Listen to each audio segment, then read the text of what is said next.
कविता का शीर्षक है तीसरे विश्व युद्ध का मंजर। तो सुनिए कवि। ग्रह दशा योग बन गया, पाप कुंभ का क्षय होगा, यानी अब पाप का घड़ा फूटने वाला है। ग्रह दशा योग बन गया, पाप कुंभ का क्षय होगा, महालग्न अब लग चुका, जल्द खंड प्रलय होगा। अब नियति पूर्ण कर चुकी है अपनी सभी तैयारी, तृतीय विश्व युद्ध का शंखनाद गुंजायमान है भारी। स्वयं महापाप ही महाविनाश को निमंत्रण देता है, विश्व युद्ध के संचालक 1945 के गायब नेता है। ये संकेत दे रहा हूं मैं आपको। विश्व युद्ध के संचालक 1945 के गायब नेता है। जय हिंद के उद्घोषक होंगे संसार के तारणहार, दुनिया की सरकारों के ऊपर होगी भारत सरकार, ऊपर होगी भारत सरकार। ब्रिटेन अमेरिका जिनकी हत्या को, अब ये आपको देखना है किसका जिक्र हो रहा है, मैंने संकेत दिया था पहले। ब्रिटेन अमेरिका जिनकी हत्या को बहुत यत्न कराया था, देसी नेताओं ने चरित्र हनन को षड्यंत्र बड़ा रचाया था। यति ब्रह्मचारी पर किया, एक अखंड ब्रह्मचारी पर,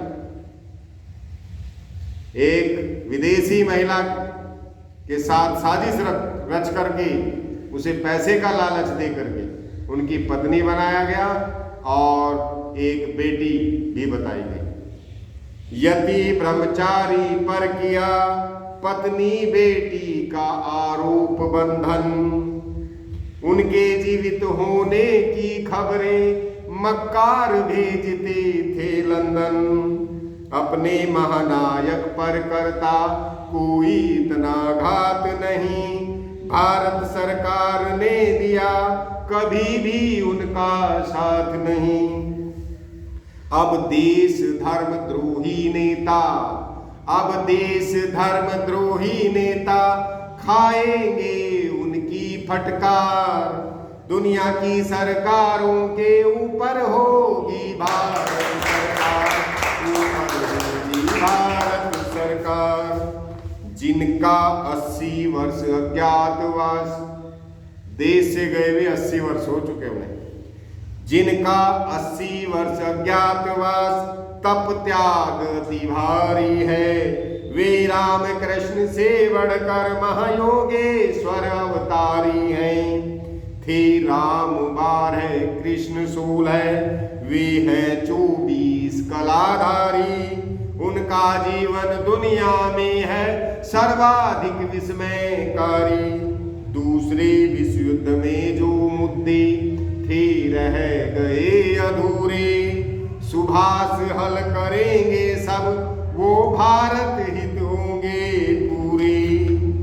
कांपेगी सारी दुनिया सुनकर की उनकी ललकार, दुनिया की सरकारों के ऊपर होगी भारत सरकार, ऊपर होगी भारत सरकार। तृतीय विश्व युद्ध का मंजर, दो पहले हो चुके। तृतीय विश्व युद्ध का मंजर ना पहले दो जैसा होगा, कौन मरे और कौन बचे ये खंड प्रलय कैसा होगा।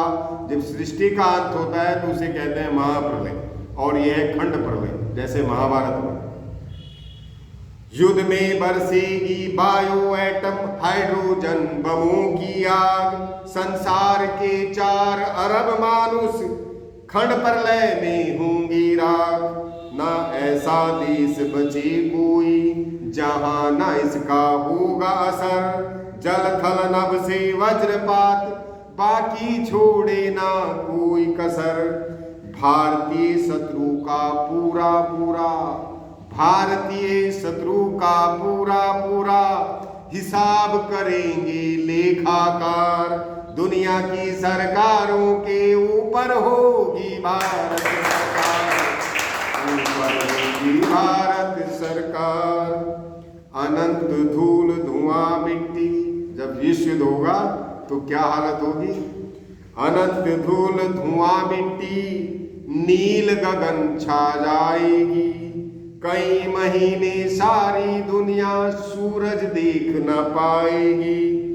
बिना रवि प्रकाश दिन में घन घोर अंधेरा छाएगा। दिन रात दोनों में कुछ फिर फर्क नहीं रह जाएगा। दिन और रात एक जैसे ही होंगे। कई राष्ट्रों के बड़े क्षेत्र पूरी तरह होंगे वीरान। खारे पानी से होगा 3 देशों का समुद्री स्नान। महायुद्ध के दौरान बनेगा भारत दुनिया का भरतार। दुनिया की सरकारों के ऊपर होगी भारत सरकार, ऊपर होगी भारत सरकार। भूमंडल पे सहारा जैसे कुछ रेगिस्तान तने होंगे। हिंद पाक दोनों मिलकर अब हिंदुस्तान बने होंगे। हिंद पाक दोनों मिलकर अब हिंदुस्तान बने होंगे। दुनिया की दादाओं को सबसे अधिक चुभेंगे सूल। अगले कई सौ वर्षों तक सब मक्कारी जाए भूल। दुष्ट पापियों की दह में रहेंगे बिल्कुल प्राण नहीं। कई झरने पर्वत जंगल झील बचे कोई निशान नहीं, बचे कोई निशान नहीं। कम हो जाएंगे रहने वाले। जब 4 अरब लोग दुनिया से मरेंगे, 8 अरब के करीब पूरी आबादी, तो क्या होगा? कम हो जाएंगे रहने वाले। खाली घर की होगी भरमार। दुनिया की सरकारों के ऊपर होगी भारत सरकार, ऊपर होगी भारत सरकार। यूएनओ का मुख्यालय फिर अपनी दिल्ली में होगा। उखड़ेंगे रोपित कंटक जो दुनिया ने भारत के लिए सूल बोए, कांटे बोए। उखड़ेंगे रोपित कंटक जिनको हमने अब तक भोगा। निर्वासन छोड़ दलाई लामा, ये एक और संकेत है उस विश्वात्मा के आने का। निर्वासन छोड़ दलाई लामा जब अपने तिब्बत जाएंगे, फिर नीले घोड़े पे विस्मयकारी गायब नेता घर आएंगे, गायब नेता घर आएंगे। दुनिया सुनेगी विस्मयकारी प्रकट नेता का संदेश। भारत बनेगा महाशक्ति, संसार लेगा दिशा निर्देश, संसार लेगा दिशा निर्देश। संपूर्ण विश्व में गूंजेगी, संपूर्ण विश्व में गूंजेगी तब भारत की जय जयकार। दुनिया की सरकारों के ऊपर होगी भारत सरकार, दुनिया की सरकारों के ऊपर होगी भारत सरकार, ऊपर होगी भारत सरकार। जय हिंद।